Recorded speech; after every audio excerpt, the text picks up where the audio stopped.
உங்களுக்கு எந்த ஒரு விஷயத்தையும் எடுத்து செய்றதுக்கு பெருசா இன்ட்ரெஸ்ட்டே இருக்கிறதில்ல.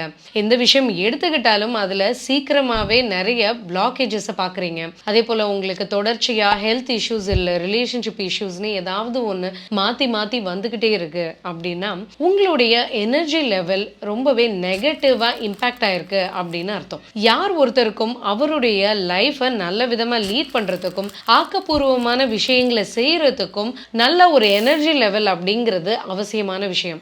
ஆனா, நம்ம தெரிஞ்சோ தெரியாமலோ நம்மளுடைய எனர்ஜி லெவல நெகட்டிவா இம்பாக்ட் பண்ணக்கூடிய விஷயங்களுக்கு மத்தியில இருந்துட்டு இருப்போம். அது நம்மளுக்கே தெரியாது. அந்த மாதிரி நம்மளுடைய எனர்ஜி லெவல குறைக்கக்கூடிய இல்ல பாதிக்கக்கூடிய 10 விஷயங்கள பத்தி தான் இன்னைக்கு இந்த வீடியோல பார்க்க போறோம். நம்மள நெகட்டிவா இம்பாக்ட் பண்றதுல முதல் விஷயம்ங்கிறது நம்ம சாப்பிடுற உணவுகள் தான். ஏன்னா, உணவுகள் தான் நம்மளுக்கு எனர்ஜி கொடுக்கக்கூடிய முக்கியமான ஒரு விஷயம். அது மென்டல் எனர்ஜியா இருக்கலாம், பிசிக்கல் எனர்ஜியா இருக்கலாம். நாம என்ன விதமான சாப்பாடு சாப்பிடுறோமோ அதை பொறுத்து தான் நம்மளுக்கு கிடைக்கிற எனர்ஜியும் இருக்கும். இப்ப நீங்க பெரும்பாலும் ஜங்க் ஃபுட், பிரிசர்வேட்டிவ்ஸ் கலந்த ஃபுட், ரீஃபைன்டு ஃபுட்ஸ் இந்த மாதிரி தான் சாப்பிட்டுட்டு இருக்கீங்கன்னா அதுல உயிர்ப்பான எனர்ஜி அப்படிங்கிறது உங்களுக்கு கிடைக்க போறது இல்ல. அப்போ இந்த மாதிரி சாப்பாடை தொடர்ந்து சாப்பிடுற ஒருத்தரால ஒரு கிரியேட்டிவான விஷயங்களை ஈடுபட முடியாது. எப்பவுமே தொடர்ந்து நல்ல எனர்ஜிங்கிறது அவருக்கு கிடைக்காது. முடிஞ்ச வரைக்கும் இந்த மாதிரி உயிர்ப்பில்லாத சாப்பாடுகளை தவிர்த்திடலாம். இதை கடந்து இன்னும் ஒரு முக்கியமான விஷயத்தை நீங்க சாப்பிடும் முறையில ஃபாலோ பண்ணலாம். அது என்னன்னா,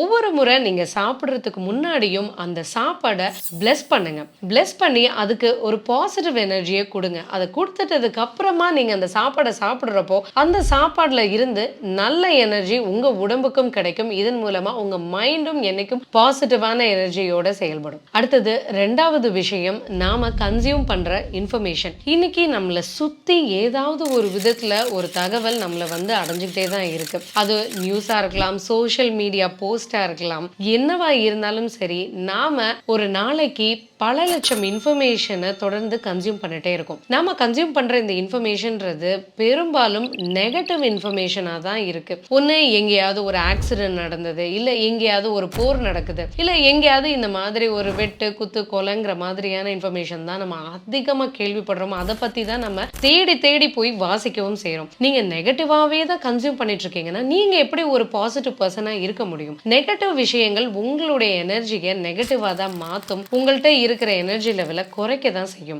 இனிமேலாவது நீங்க கன்சியூம் பண்ற இன்ஃபர்மேஷனை கான்ஷியஸா கன்சியூம் பண்ணுங்க. நெகட்டிவ் இன்ஃபர்மேஷனை முடிஞ்ச அளவு தவிர்க்க பாருங்க. தேடி பிடிச்சு நல்ல விஷயங்களை மட்டுமே படிங்க, தெரிஞ்சுக்கோங்க. இப்ப சில பேருக்கு தினசரி நியூஸ் பார்க்கறதும் நியூஸ் படிக்கிறதும் ஒரு பழக்கமாவே இருக்கும். இப்ப மீடியாஸ் எடுத்துக்கிட்டோம்னா எது உணர்ச்சி பூர்வமா மக்களை தூண்டுமோ அந்த மாதிரியான விஷயங்களே தான் அவங்க ரொம்ப ஃபோக்கஸ் பண்ணுவாங்க. அந்த விஷயத்தை அவங்க ஃபோக்கஸ் பண்றதுனாலே நீங்க அந்த மாதிரி விஷயங்களே அதிகமா பார்க்குற மாதிரி ஆயிடும். நெகட்டிவான விஷயங்களை பார்க்குறப்போ என்ன ஆயிடும்னா, அப்போ உங்களுக்கு உலகத்தை பத்தியும் இதே விதமான ஒரு நெகட்டிவ் இமேஜ் உருவாயிடும். நீங்க உங்களோட தினசரி லைஃபையே இந்த விஷயங்கள் மூலமா தான் அணுகுவீங்க. இது உங்க மனசுல தேவையில்லாத பயம், பதட்டத்தை உருவாக்கிடும். மூணாவது விஷயம், நம்மளை சுத்தி இருக்கிற மனுஷங்க. நம்மளுடைய எனர்ஜி லெவலை அதிகமா இம்பாக்ட் பண்றது நம்மளை சுத்தி இருக்கிற பீப்புள் தான். அப்படி இருக்கிறப்போ நம்மளை சுத்தி இருக்கிறவங்க அதிகமா காசிப் பண்றவங்களாவும் எப்பவுமே நெகட்டிவிட்டிக்குள்ளேயே இருக்கிறவங்களாவும் இருந்தா அது நம்மளுடைய எனர்ஜியும் ரொம்பவே நெகட்டிவா இம்பாக்ட் பண்ணிடும். அதனால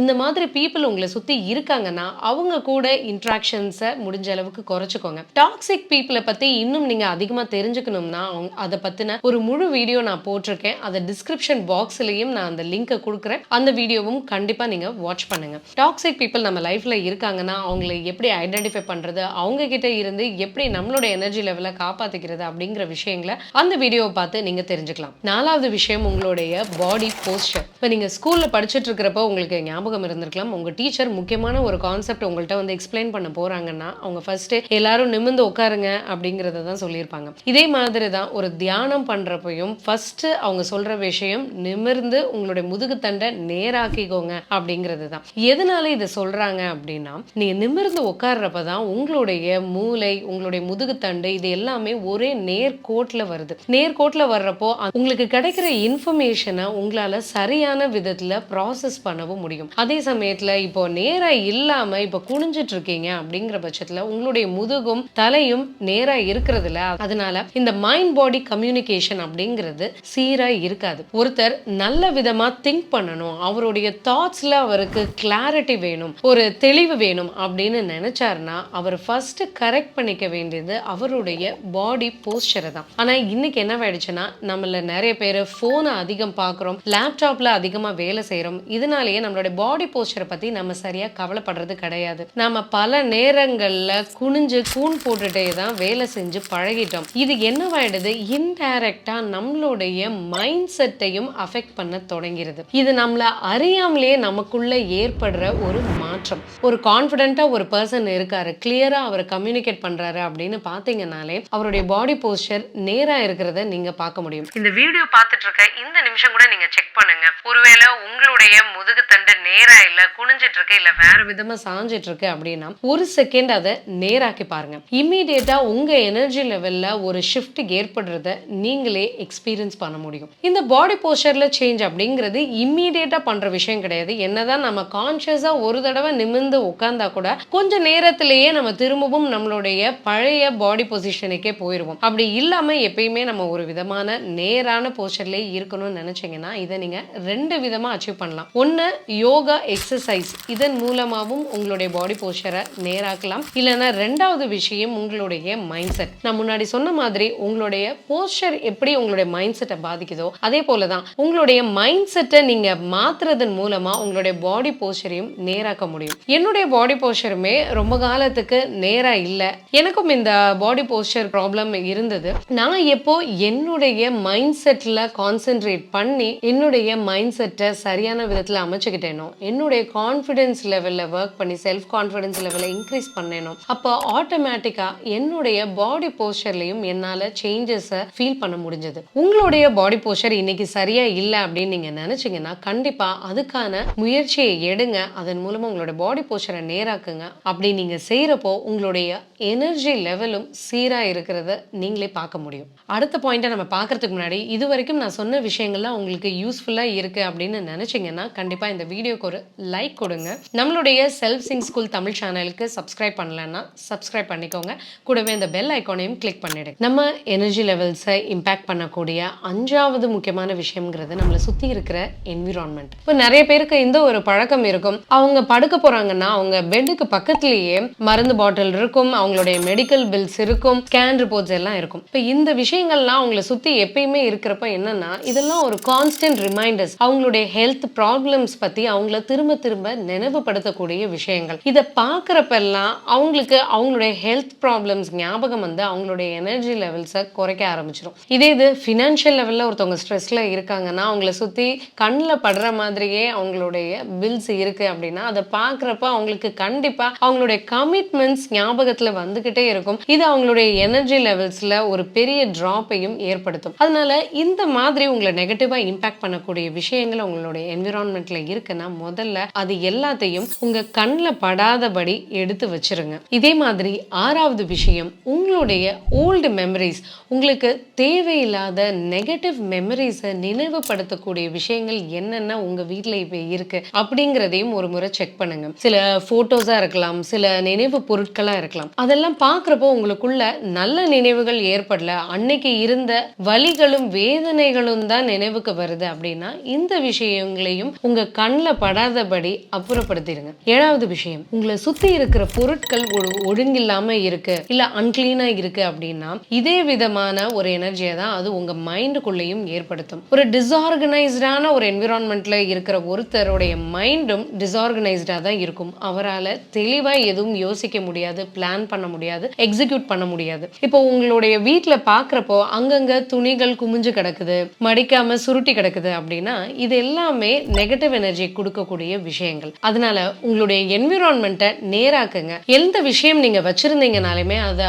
ஆர்கனைஸ்டா ஒழுங்கா வச்சிருக்கிறத ஒரு வழக்கமா மாத்திக்கோங்க. எட்டாவது விஷயம், நெகட்டிவ் விஷுவலைசேஷன். நம்ம இந்த சேனல்ல விஷுவலைசேஷனோட பவரை பத்தி நிறைய வீடியோஸ்ல பேசியிருக்கோம். ஆனா நம்ம நிறைய சமயங்கள்ல என்ன பண்ணிடுறோம்னா இந்த விஷுவலைசேஷன் பவரை தப்பான விதத்துல யூஸ் பண்ணிடுவோம். நாம டெய்லி லைஃப்ல சஃபர் பண்ற நிறைய விஷயங்கள் நம்ம கற்பனையில தான் இருக்கும். நிறைய பேரை எடுத்துக்கிட்டீங்கன்னா என்னுடைய லைஃப் ஒருவேளை இப்படி ஆயிடுமோ அப்படி ஆயிடுமோ அப்படிங்கிற தேவையற்ற கற்பனையிலேயே அவங்களுடைய நேரத்தை கழிச்சிட்டு இருப்பாங்க. நீங்க நிறைய சமயங்கள்ல பாத்தீங்கன்னா திடீர்னு உங்களுடைய எனர்ஜி லெவல்ல ஒரு டிராப் இருக்கும், திடீர்னு சோகமாகி இருப்பீங்க. என்ன காரணம் அப்படின்னு யோசிச்சு பாத்தீங்கன்னா நீங்க பண்ணியிருக்கிற இந்த நெகட்டிவ் விஷுவலைசேஷன் தான் அங்க ரீசனா இருக்கும். இதே தவிர நானும் என் லைஃப்ல நிறைய நிறைய சமயத்துல செஞ்சிருக்கேன். திடீர்னு ஏன்டா நான் நெகட்டிவா மாறிட்டேன் அப்படின்னு யோசிச்சு பார்க்குறப்போ, நான் ஏதோ ஒரு ஃபியூச்சர்ல நடக்க போற விஷயத்த பத்தி நானா தவறா கற்பனை பண்ணியிருப்பேன். அதுவே எனக்குள்ள பார்த்தீங்கன்னா ஒரு விதமான ஒரு சேட்னஸை ஏற்படுத்திரும். அப்புறம் தான் இந்த விஷயம் இதுவரைக்கும் நடக்கல,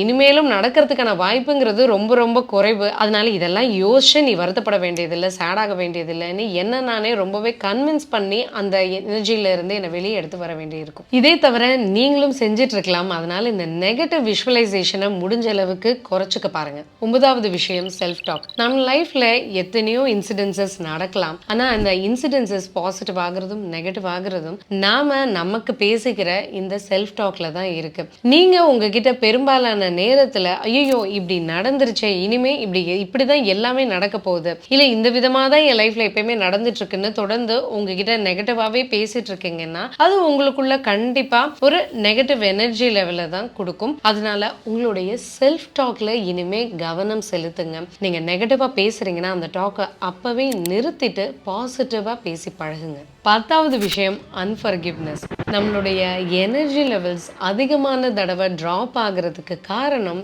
நாம மற்றவங்களை ஈஸியா மன்னிக்காதது தான். நிறைய பேர் இன்னைக்கு பலவிதமான ஹெல்த் இஷ்யூஸ்னாலையும் பலவிதமான பிளாக்கேஜஸ்னாலையும் அவதிப்படுறதும் இதே மன்னிக்க முடியாத விஷயத்தினால தான்.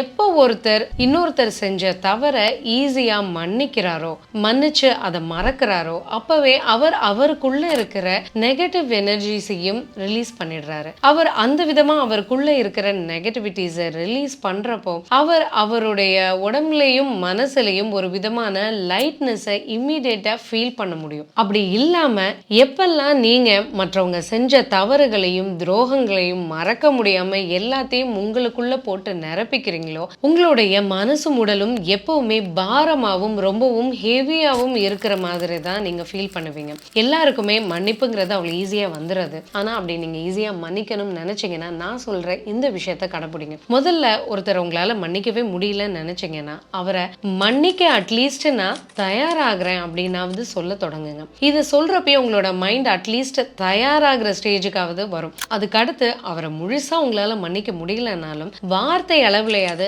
நான் இந்த பர்சனை மன்னிச்சுட்டேன், அவர் செஞ்ச தவறுகளை நான் மறந்துட்டேன் அப்படின்னு சொல்ல தொடங்குங்க. நீங்க வார்த்தையா சொல்ற இந்த விஷயங்களை ஒரு கட்டத்துல உங்க மனசு முழுசா நம்பவும் தொடங்கும், மன்னிக்கவும் தொடங்கும். எப்ப நீங்க மன்னிக்கிறீங்களோ மறக்கிறீங்களோ அப்பவே நீங்க லைட்டான பர்சனா மாறிடுவீங்க, பாசிட்டிவான பர்சனாகவும் மாற தொடங்கிடுவீங்க. இந்த விஷயங்கள்லாம் உங்களுடைய எனர்ஜி லெவலை குறைக்குது அப்படின்னா இந்த விஷயங்கள்ல இருந்து வெளிவரத்துக்கான முயற்சியையும் இன்னைக்கே தொடங்குங்க. இன்னும் ஒரு பவர்ஃபுல்லான வீடியோல நான் உங்களை சந்திக்கிறேன். மிக்க நன்றி.